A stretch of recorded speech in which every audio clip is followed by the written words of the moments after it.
شرم انسان کی آنکھ میں ہوتی ہے، اس کا پردے سے کیا تعلق؟ اور آج کل کے دور میں حجاب لیتا ہی کون ہے؟ فقط بیک ورڈ لوگ یا وہ لوگ جو ترقی کرنا ہی نہیں چاہتے۔ ایسی ایسی فیملیز جن کا تم تصور بھی نہیں کر سکتی، ان کی خواتین شاپنگ اور ہوٹلنگ کرتی نظر آئیں گی، اور پھر تم میرے ساتھ ہو اپنے شوہر کے ساتھ۔ میں تمہیں کہہ رہا ہوں، اس میں جزا یا سزا کا سوال کیا ہے؟ یہ تو اللہ کا بھی فرمان ہے۔ مرد حکم دے تو عورت کو وہ سب مان لینا چاہیے۔ شریعت کو دیکھو، وہ عورت کو ناخن بڑھانے اور بال کٹوانے کی اجازت کب دیتی ہے؟ جب شوہر اس چیز کی خواہش کرے۔ یہ میرا حکم ہے، اسے اگر تم مانو گی تو بت پرست نہیں بنو گی۔ تم اگر اپنی ہٹ درمی پر قائم رہی تو یہ جان لو، ہمارے مابین بہت دوریاں پیدا ہو جائیں گی۔ میرے ساتھ زندگی گزارنی ہے تو میرے ساتھ قدم سے قدم ملا کر چلنا ہوگا۔ مجھے گھریلو اور بچے پالتی ہوئے خواتین ایک آنکھ نہیں باتی۔ مجھے ماڈرن بیوی کی ضرورت ہے جس کا لباس اسٹائلش ہو، ہر چیز آج کے دور کے مطابق ہو۔ یہ جان لو، تم اپنے ساتھ بہت بڑا ظلم کر رہی ہو۔ زندگی کی اس بھیڑ میں مجھے ڈھونڈتی رہو گی اور میں کہیں دور نکل جاؤں گا۔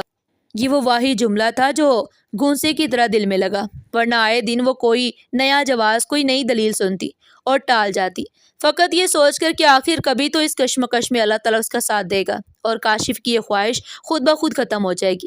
لیکن یہ صرف اس کی خوش فہمی تھی۔ وہ اپنے آپ کو چار دیواری میں محفوظ کر کے کاشف کو کھلم کھلا چھوڑ رہی تھی۔ باہر کی دنیا اتنی رنگین تھی کہ توقع ہی نہیں کی جا سکتی تھی کہ کاشف لوٹ کر بھی آئے گا۔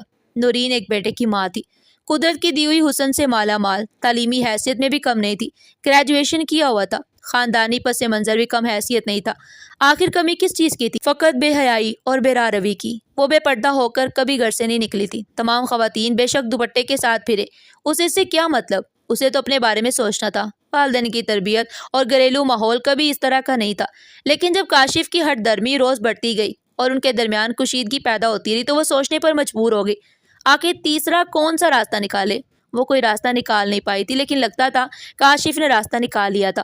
وہ کہہ کر بڑے الزامات لگا گیا تھا کہ اگر میں گمراہ ہوا تو اس کی ذمہ داری تم ہوگی اور تب اس نے فیصلہ کر لیا، کاشف جو چاہے گا وہی کرے گا، وہ اپنا گھر برباد ہونے نہیں دے گی۔ آج اسے باہر لے جاتے ہوئے کاشف کی خوشی دیکھنے والی تھی، جیسے وہ ایک بیوی کو نہیں بلکہ اپنی گرل فرینڈ کو ساتھ لے جا رہا ہو۔ وہ نورین کے لیے خاص طور پر درزی کے ہاتھ کا سلا ہوا سوٹ لے کر آیا تھا، جس کی قمیض خاصی چھوٹی اور تنگ تھی، ہاف سلیوز اور شلوار ایسی جیسے پاجامہ پہن لیا ہو۔ حالانکہ فیشن کا لباس تو وہ بھی پہنتی تھی، لیکن اتنی چھوٹی قمیض اور اتنی تنگ شلوار اس نے کبھی نہیں پہنی تھی، اور پھر اسے پہن کر گھر سے نکلنا، وہ بھی بغیر گاؤن کے، اسے دل ہی دل میں بے حد کوفت اور شرمندگی محسوس ہو رہی تھی۔ لیکن جب کاشف نے اسے تیار پا کر اس کی تعریف کی تو وہ خود کو دیکھ کر دنگ رہ گئی۔ آج تک وہ اتنی اسمارٹ اور خوبصورت تھی جتنی شادی سے پہلے ہوا کرتی تھی۔ یہ کیا کر رہی ہو؟ دوپٹے کو ایسے ہی گلے میں پڑا رہنے دو۔ کاشف سر پر تو رکھنے دیں۔ کاشف پلیز سر پر تو رکھنے دیں۔ فار گاڈ سیک نورین، کون دیکھ رہا ہے تمہیں؟ ساری خواتین ایسے ہی پھرتی ہیں۔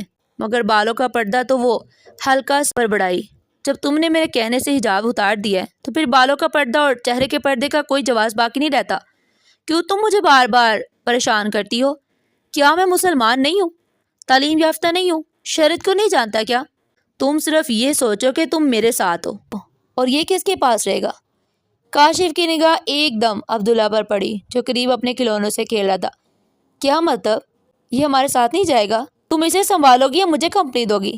ایسا کرتے ہی اسے اس کی نانوں کے ہاں چھوڑ دیتے ہیں، آتے ہوئے لے لیں گے۔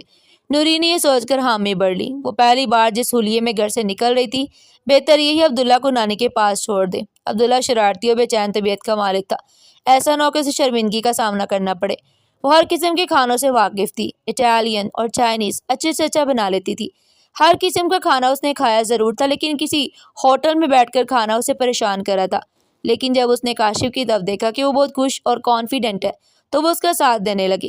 اب یہ روز کا معمول بن گیا۔ نورین نے واضح محسوس کیا کہ اس کے بدلے ہوئے انداز کی وجہ سے کاشف کی محبت اس کے لیے والہانہ ہونے لگی۔ مگر یہ کیسی محبت تھی جو روز بروز اپنے وقار سے گھر رہی تھی اور نت نئی خواہشات کی تکمیل چاہتی تھی۔ بس صورت دیگر صرف لڑائی تھی۔ نہ تو مجھے پاکستانی فلمیں دیکھنا پسند ہے اور نہ ہی میں سنیما جاؤں گی، اس نے دوک ٹوک کہا۔ تو کاشف نے اس کی طرف دیکھا۔ میں چاہے کتنا ہی تمہیں ایڈوانس کر لو، لیکن تمہارے اندر سے وہی دقیانوسی بات نکلتی ہے۔ آج کی عورت یہی سب کچھ چاہتی ہے جو میں تم سے منوا نہیں سکتا، لیکن تمہیں خود احساس نہیں کہ تم کس قدر خوش قسمت ہو۔ لوگ تمہیں رشک کی نگاہ سے دیکھتے ہیں، ایسی زندگی کا تصور ہر ایک کے لیے دل نشین ہوتا ہے، لیکن تمہیں کوٹریوں میں بند رہنے کی عادت ہے۔ ٹھیک ہے، آج کے بعد میں تمہیں کہیں آنے جانے کا نہیں کہوں گا۔ آئے دن تمہیں بریف کرنا میرے بس کا روگ نہیں ہے۔ در حقیقت تمہارے اندر گٹس ہی نہیں کہ تم میرے آئیڈیل کے قریب آ سکو۔ کاشف غصے میں اٹھا اور اندر کمرے میں چلا گیا۔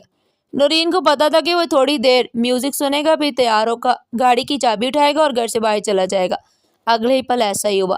ابھی وہ دروازے سے نہیں نکلا تھا کہ نورین اس کے قریب آ گئی۔ میں بھی چل رہی ہوں۔ کاشف نے رک کر اسے دیکھا، وہ تیار کھڑی تھی۔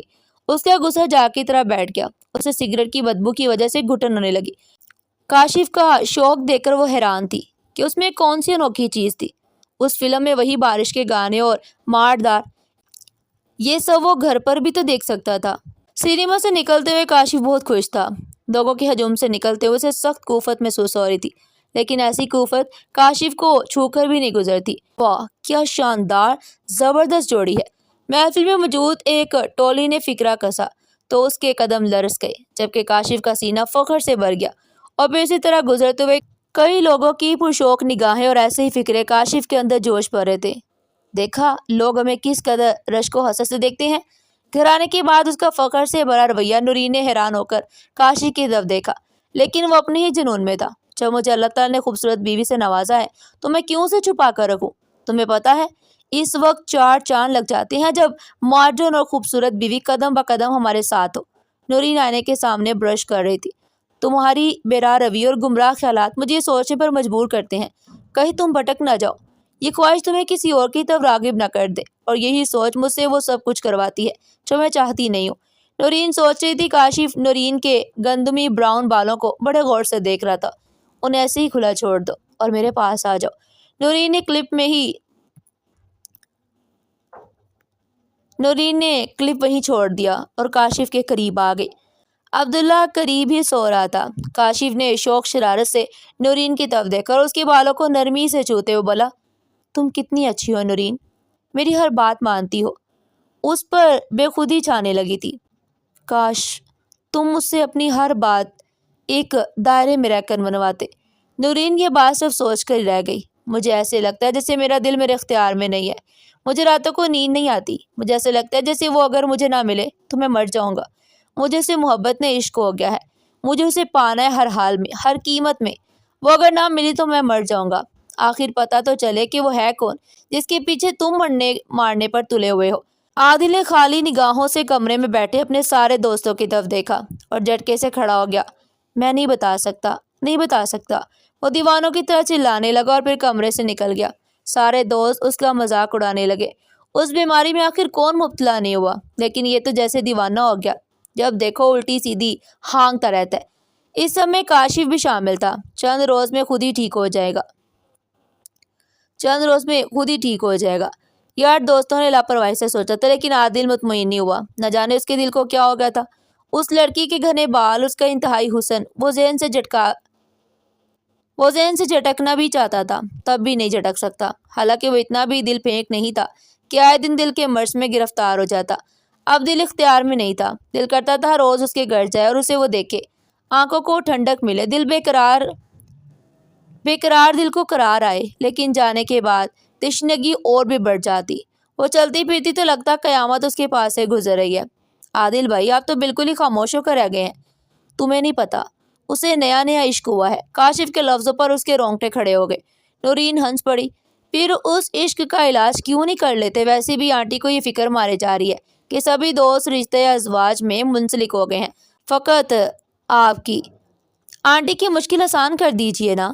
نورین نے اس کے سامنے سے برتن اٹھائے۔ عادل کا دل رکسا گیا، کن پٹیوں پر پسینہ چمکنے لگا اور ٹانگیں بے جان سی ہونے لگی۔ وہ ایک دم سے اٹھ گیا اور پھر چپ چاپ گھر سے باہر نکلتا ہوا چلا گیا۔ کاشف اور نورین نے ایک دوسرے کی طرف حیرت سے دیکھا۔ پتہ نہیں کیا ہو گیا اسے۔ دونوں میاں بیوی نے بیک وقت سوچا، عادل کو کسی اچھے سے ڈاکٹر کو دکھائیں، یہ جن بھوتوں کا چکر نہیں ہے۔ لیکن اس کی والدہ تو یہی کہتی ہیں، جب سے اپنے آبائی گاؤں سے ہو کر آیا ہے اس کا دماغ ہی الٹ پلٹ گیا ہے۔ راتوں کو اٹھ کر چلنے لگتا ہے، بیٹھے بیٹھے گم ہو جاتا ہے، معلوم نہیں کیا ہو گیا اسے۔ عادل دن بدن اپنے حلقہ احباب میں معمہ بنتا جا رہا تھا، لیکن وہ خود معمہ نہیں تھا۔ وہ جانتا تھا کہ وہ کس پری کی زلف کا اسیر ہوا ہے۔ اپنے دل کو بار بار سمجھاتا، لیکن دل اسی کا راگ گانے لگتا اور آج اپنے دل کے ہاتھوں مجبور ہو کر وہ گھر سے نکل پڑا۔ ایک ہی چہرہ، ایک ہی پیکر تھا نگاہوں کے سامنے۔ دروازے پر پہنچ کر ڈور بیل بجائی۔ نورین گھر میں اکیلی تھی۔ کاشف شہر سے باہر گیا ہوا تھا اور یہ بات اس کے سبھی دوست جانتے تھے۔ اس کی غیر موجودگی میں کوئی نہیں آتا تھا۔ یہ رات کے 10 بجے کون آ گیا؟ وہ دروازے کے قریب آئی۔ عادل بھائی آپ؟ عادل کو دیکھ کر وہ حیران ہوئی، کچھ ڈر بھی محسوس ہوا۔ اس کی دماغی حالت مشکوک تھی۔ کاشف تو گھر پر نہیں ہے۔ میں جانتا ہوں، عادل نے فوراً کہا۔ میں کاشف کے ہی کام سے آیا ہوں۔ کون سا کام؟ نورین پریشان ہو گئی۔ اس نے جیب سے کاغذ نکالے۔ کاشف مجھے یہ دے کر گیا تھا۔ انکم ٹیکس کے گوشوارے ہیں، کل آخری تاریخ ہے، یہ بھروانے ہیں، آپ کے دستخط لینے تھے۔ نورین سامنے سے ہٹ گئی۔ عادل بنا اجازت اندر آ گیا۔ نورین نے ڈرائنگ روم کی لائٹ آن کر دی۔ عادل اطمینان سے بیٹھ گیا۔ نورین نے قریب رکھے ڈبے سے بال پین نکال لیا۔ لائیے کاغذ دیجیے۔ عادل نے کاغذ نکالا۔ نورین نے ہاتھ بڑھایا۔ عادل نے نورین کا ہاتھ پکڑ لیا۔ نورین کو جھٹکا لگا، وہ لرز کر رہ گئی۔ اس نے سختی سے ہاتھ چھڑایا لیکن عادل نے ہاتھ نہیں چھوڑا اور کھڑا ہو گیا۔ اس دن کے لیے میں نے بہت انتظار کیا، اس دن کے لیے میں نے بہت انتظار کیا۔ وہ پاگلوں کی طرح نورین کو دیکھ رہا تھا۔ نورین نے پوری قوت سے اپنا ہاتھ چھڑایا۔ میرے گھر سے فوراً نکل جائے ورنہ میں شور مچا دوں گی۔ وہ پیچھے ہٹی لیکن عادل کے سر پر وحشت سوار تھی۔ تم شور نہیں مچاؤ گی، وہ دھمکی دے کر بولا۔ نورین نے ہراساں ہو کر دیکھا۔ اس کے چہرے پر شیطانی مسکراہٹ اور آنکھوں میں نفس کی آگ بھڑک رہی تھی۔ تمہارا دماغ چل گیا کیا؟ میں تمہارے دوست کی بیوی ہوں، بھابی کہتے ہو تم مجھے؟ نورین کی بات پر عادل کہکا لگا کر بولا۔ سبھی تمہیں بھابی کہتے ہیں لیکن سارے حرام خور تمہیں چپکے چپکے پسند کرتے ہیں۔ جب سے تم ہم سب کے سامنے آئی ہو، سر کے بالوں سے لے کر پاؤں کی ایڑیوں تک سبھی تمہاری تعریفیں کرتے ہیں اور آہیں بڑھتے ہیں، لیکن میرے من میں بس ہو گئی لیکن میرے من میں بس ہو گئی، آج تو میں تمہیں چھونا چاہتا ہوں۔ وہ غصے سے نورین کانپنے لگی اور بے بسی کے احساس سے اس کی آنکھوں سے آنسو نکلنے لگے۔ آپ کا دماغ چل گیا عادل بھائی، وہ رو پڑی۔ دماغ نہیں، دل پھر گیا تمہاری طرف، بہت سمجھایا مگر نہیں سمجھتا۔ اس نے پھرتی سے نورین کی طرف بڑھنا شروع کیا۔ نورین باہر کی طرف آگئی۔ وہ پیچھے دوڑا مگر سامنے میز آ جانے کی وجہ سے لڑکھڑا کر گر پڑا۔ نورین اپنے بیڈ روم میں گھس گئی اور اندر سے لاک لگا لیا۔ وہ جنونیوں کی طرح دروازہ پیٹنے لگا۔ وہ دروازے سے پوچھ لگائے بری طرح کانپ رہی تھی۔ آنسو زاروں قطار بہہ رہے تھے۔ اے اللہ تو ہی میری مدد فرما۔ میں اپنی خواہش پر بے نقاب نہیں ہوئی تھی، غیر مردوں کو لبانے کے لیے گھر سے نہیں نکلی تھی، صرف اپنے شوہر کے حکم کی تعمیل کی تھی تاکہ وہ بھٹک نہ جائے۔ یا اللہ تو میری مدد فرما۔ سامنے موبائل فون پڑا تھا۔ وہ جلدی سے موبائل کی طرف لپکی اور نمبر ملانے لگی۔ عادل پاگلوں کی طرح دروازہ پیٹ رہا تھا۔ دروازے کی کنڈی ہچکولے کھا رہی تھی۔ اچانک ڈور بیل بجی۔ عادل کے دروازہ پیٹتے ہوئے ہاتھ روک گئے۔ نورین نے بھی دل تھام لیا۔ اللہ تعالیٰ نے اس وقت کس کو فرشتہ بنا کر بھیجا تھا؟ اس نے جلدی سے دروازے کی کنڈی کی طرف دیکھا جو مزید 2 ایک جھٹکوں میں گرنے والی تھی۔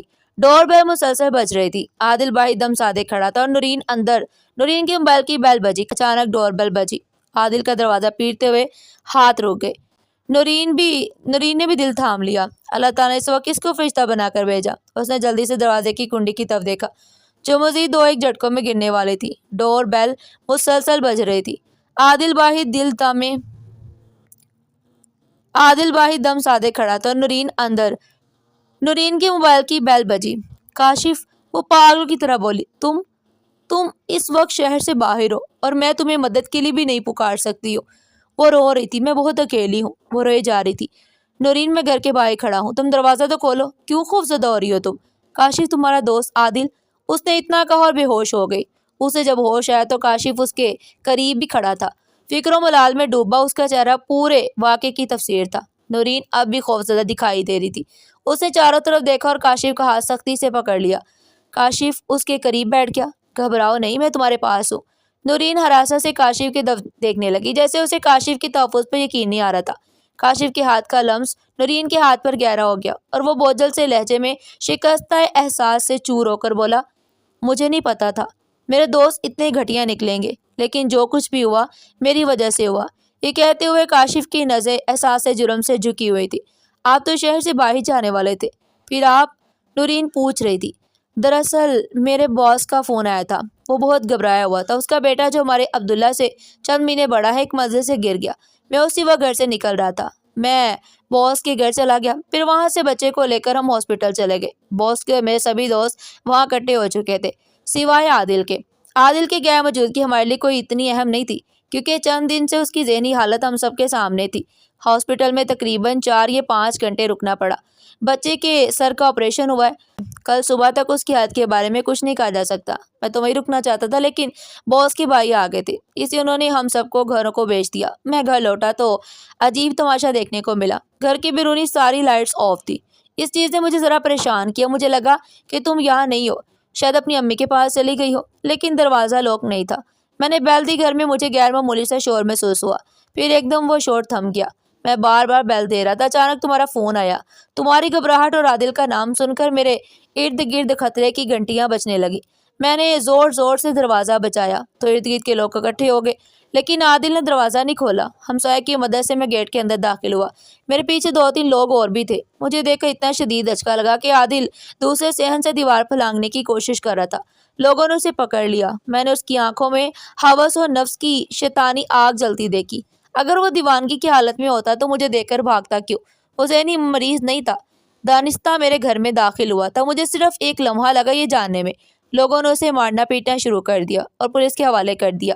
وہ ہمارا مجرم تھا، اس نے تمہیں بدنیتی سے دیکھا تھا اور اسے دکھانے میں میرا اپنا کردار تھا۔ مجھے معاف کر دو نورین۔ میں نے گوہر نیاب کو سیب کے بطن سے نکال دیا تھا۔ میلی نظر تو اس پر پڑنا ہی تھی۔ میں تمہارے تقدس کو پامال کرنے کا مجرم ہوں نورین۔ میں اب کبھی تم سے ایسی ضد نہیں کروں گا جس سے میرا قیمتی اثاثہ داؤ پر لگ جائے۔ تم ٹھیک کہتی تھی نورین، میں جو چاہوں تم سے منوا سکتا ہوں، لیکن یہ سب ٹھیک نہیں تھا۔ پھر کاشف نے نورین کا چہرہ اپنے ہاتھوں میں لے لیا۔ آج کے بعد میں تمہیں کبھی بے پردگی پر نہیں اکساؤں گا۔ ملال و فکر کی پرچھائیاں کاشف کے چہرے پر نمایاں تھی۔ نورین نے تشکر سے آسمان کی طرف دیکھا۔ اللہ جو بھی کرتا ہے انسان کی بہتری کے لیے کرتا ہے۔ جو کچھ ہوا بے شک معمولی نہیں تھا، ہو سکتا تھا کوئی بڑا نقصان ہو جاتا، اتنا بڑا نقصان کہ کاشف اس سے نکاح قائم رکھنے کے قابل نہ رہتا، یا وہ خود کاشف کو منہ دکھانے کے قابل نہ رہتی۔ لیکن اللہ تعالیٰ نیتوں کے حال بہتر جانتا ہے۔ اس نے اپنے شوہر کو گمراہی سے بچانے کے لیے ایسا قدم اٹھایا تھا، پھر اللہ اس کا ساتھ کیوں نہ دیتا؟ اب اس کی آئندہ کی زندگی سکون سے گزر رہی تھی۔ آج کی یہ کہانی کیسی لگی کمنٹ سیکشن میں اپنی قیمتی رائے کا اظہار ضرور کیجیے گا، اور اس طرح کی مزید سبق آموز کہانیاں سننے کے لیے چینل کو سبسکرائب کریں، ویڈیو کو لائک کریں اور زیادہ سے زیادہ شیئر کریں۔ پھر ملتے ہیں ایک نئی اور سبق آموز کہانی کے ساتھ، تب تک کے لیے اپنا اور اپنے پیاروں کا بہت سارا خیال رکھیے گا۔ شکریہ، اللہ حافظ۔